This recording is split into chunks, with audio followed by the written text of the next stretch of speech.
Wiradjuri Nation, and without hesitation, I pay my respects to the traditional owners of land, and I thank Biami for all that I am. I tell stories through literature. You'll soon get the picture. But I also hunt for kangaroo and I turn it into yummy stew, or sometimes I'll make a roo curry. But if I'm in a hurry, I'll throw some roo in the wok with some bok, choy, oh boy. I make a delicious roo stir fry, you should try. It's called culinary fusion. There's no delusion, all peoples do evolve. We have not dissolved because of colonisation or assimilation. It's called integration, our diverse nation. And just so you know, I don't go walkabout and I don't catch trout. I drive a silver sports car. It's the best by far. Sunroof and leather seats. It can't be beat. When the roof goes down, I go brown, but I don't get burnt because I have learnt that sun cancer is not cool. And yes, and black fellas can get sun cancer. Sun cancer is not cool, and I'm no fool because I went to uni. I did a PhD. I graduated in a fancy hat and robe without the strobe lighting. I had snow white hair then. It was frightening. Nobody told me. They said blondes have more fun. I didn't even get a date. Anyway, clock's on. I look like a clown. It's much more normal brown. I don't tell time by the sun. Unlike some, I wear a nice watch and I don't drink scotch. I don't wear ochre and I don't throw a spear and I don't drink beer. I love going to the beach and into the classroom to teach Indigenous studies, for my students are my buddies. And I tell them about Aboriginal life in Sydney town, and although my skin is brown, they shouldn't frown because we are all the same. I want to tell you about my writing. How exciting, I hear you say. So, with no delay, I wrote a book called Token Kuri. Some call it poetry. I call it social observations, my own translations of conversations with white fellas and me. It's about being invisible because racism is divisible. It's about pride in identity, what it means to be me. It's about reconciliation, survival of the Aboriginal nation, and my own self-determination. It's about defining who we are, which is by far something others have done too much in a rush to make us different. But a name can make us the same, and that name is human. It's about being lonely. If only I had someone to love. But don't fret, because I bet I just need to look. In the meantime, here's my next book. Oh my God, this is the best audience ever. I wrote a book called Mary Talents about a young Aboriginal girl who, not by chance, had a life of misdirection under the Act of Protection. She was one of the stolen generations, without hesitation, without explanation. Her family and identity taken, fears awakened. She grew up in a place called Bomaderry, which wasn't like life with her own family. She was fostered by the Burkes. Her new brother Sam was a jerk, but she made friends with Tony and Dot, and that meant a lot. But a cruel boy, Johnny Jones, called her names and she had no games, but she could sing and play the guitar, which got her far in dealing with life of not being white. Mary Talents was a strong girl in the white world. At only 10, she asked then, who am I? Mary's life is no lie. For my grandmother too was taken. Be not mistaken. You need to read, for although books don't bleed, hearts do when broken. I penned a book called I'm Not Racist, But. It has words that look like I'm in a rut. So 15 years and thousands of miles and fake smiles caused me to write words on pages to deal with my rages of those who are racist and blind to the niceness in mankind and how we all want to live in peace. Not Meeting Mr. Right is about the fight to find a man if Alice Agner can. This isn't scripted, but I just want you to know it's not autobiographical.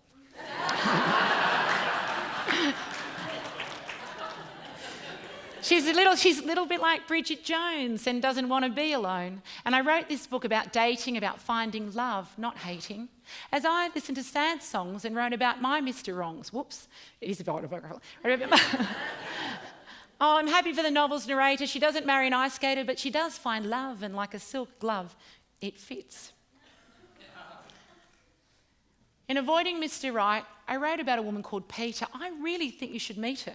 She moves to Melbourne following a dream, and there's also great shopping ladies, if you know what I mean. She's not looking for a husband or a man. Nah, she's going to escape one if she can. And set up the new Department of Aboriginal Affairs. Politics and policy is where she puts her cares. But in no time at all, she's in for a shock when she meets Mike, the local cop. She thinks it's like a Nazi dating a Jew. But, well, it is. But interracial relationships are certainly not new.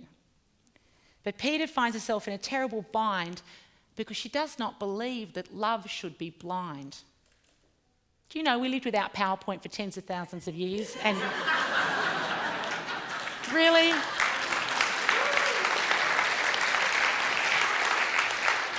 We invented the boomerang, which is the greatest aerodynamic invention ever, and now we've got to do this thing, right? Unlike Lauren Lucas in Manhattan Dreaming, set in New York where the summer is steaming, where Native American and Aboriginal art meets, Lauren's job at the Smithsonian is no mean feat. She loves shopping and people and mostly cheesecake. New York City is a great place to escape. Lauren is young, talented and with a gift, but she gets claustrophobic in every lift. We follow her from Canberra to the US of A and we walk in her footsteps every day. Then we travel with Libby Cutmore. She goes to Paris and shops and eats galore. Libs works at the famed MQB before doing Indigenous arts at the Australian Embassy.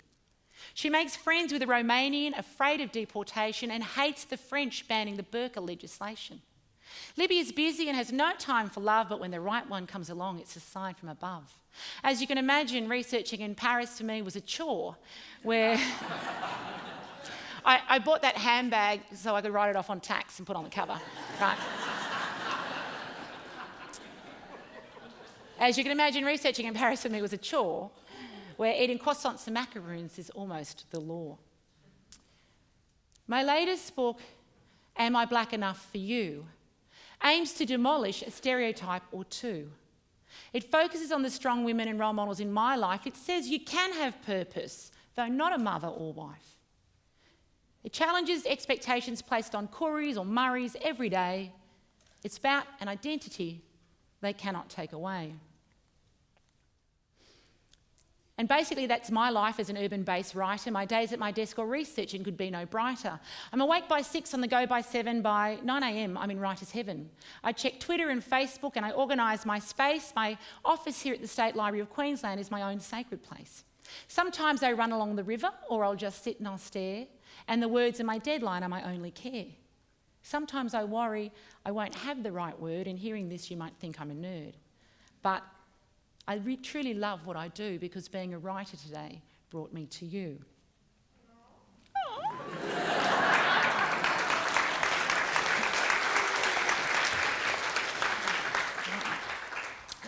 That's about the extent of my rhyming capacity. What I wanted to do, I wanted to show you a cross-section of what I do because I write for many reasons.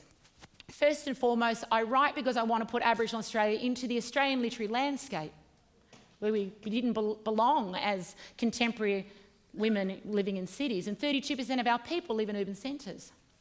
I write because I want to break down stereotypes of what it means to be an Aboriginal woman today.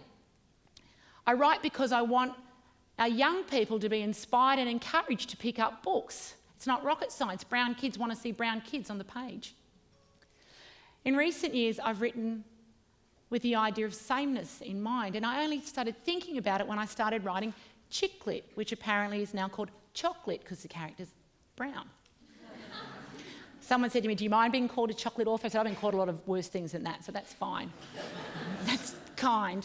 And so what happened was I wanted to reach an audience of Australian women, largely 18 to 45-year-old, who may never have had a coffee with a black fella before, may never have worked with an Aboriginal woman, may never have seen us on the telly marching for various things but never understood why.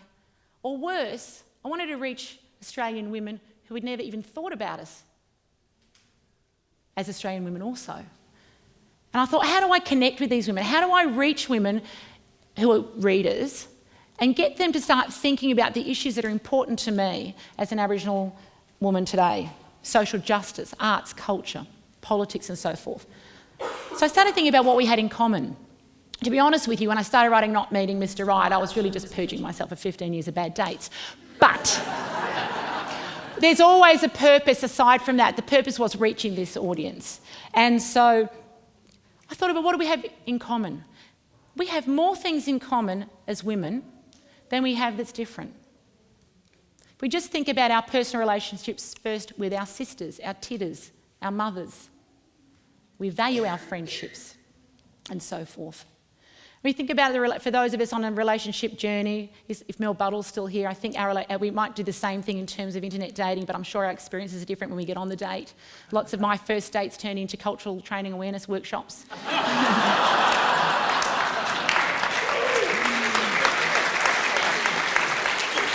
If there's anyone in the room planning on asking me out on a date, be prepared for me to invoice you the next day if that happens, because I'm not interested in being in somebody's Indigenous Studies 101 tutor over dinner, okay? Now, what do we have in common in terms of people and relationships? Women in search of Mr. Right, as it were. We fall in love, too. We fall out of love. I'm told people still make love. Oh, that's got to get edited out of the final thing. No, seriously, we fear rejection. We get a spring in our step when someone's infatuated. We have heartache. We feel grief, sympathy, empathy, joy, happiness. We experience all those human emotions. It's got nothing to do with being black or white, rich or poor, coming from West End or Wiradjuri country, from Brisbane or Borroloola or Broome. It's about being a human being, and it's about being a woman being on a relationship journey. So I looked at what connected us as women, and interestingly, those chick-lit chocolate books did very well, because by connecting with what's the same, it's much easier then to have the conversation with the diversity of who we are. Similarly, with young people, I was on a flight from Sydney to Los Angeles in 2003, and I overheard with a colleague of mine, Michael McDaniel, also a Wiradjuri fellow from Forbes. We overheard this conversation between an American man and a Melbourne-based tourist. Sorry, an American man and a Melbourne tourist. American tourist and a Melbourne man. Edit that out too. I just got off a plane. Because we travel too. Right. So, the American man says, I've just been in Australia, had a great time, and I met a fourth generation Australian. It's pretty good, isn't it? Now, I wasn't listening to this conversation until this happened, really. And then the man from Melbourne said, wow, fourth generation Australian. You just don't get any more Australian than that. Right. So after a few profanities, my friend, colleague, Mark and I looked at each other and said, try 4,000th generation Australian. Not even on the radar of what being an Australian was. And so from that conversation, I decided I was going to go out to La Perouse, where I've spent most of my life, and I wanted to write books with the kids from La Perouse Public School, who are in this image here, because I wanted to put them on that identity radar. Now, I would go out and I see the principal, a friend of mine, the now late Paul Trevini, and I say, I want to write some books with the kids out here. And so we go through this very long process. We write our first novel, Yura and a Deadly Dog Demon. But what I learned working with these kids was while some lived on the mission, some lived off the mission, they do shell work, which is the cultural tradition out that way. They dance, so forth. They know the history and heritage of the area. They're just like other Australian kids. They go to school most days. They go to school. They go to the beach. They eat lasagna and fish and chips. They have iPods. They watch The Simpsons. So the message for our books are, yes, we are strong, and these kids are strong in identity. They know how to be caretakers of country, even though they're living in an urban area. They know the responsibility to country, and yet they're just like other Aussie kids. They are the same. And as it says there, we are all the same, and yet we are all different. And my issue is, or my concern is, that we don't celebrate being the same enough. Really?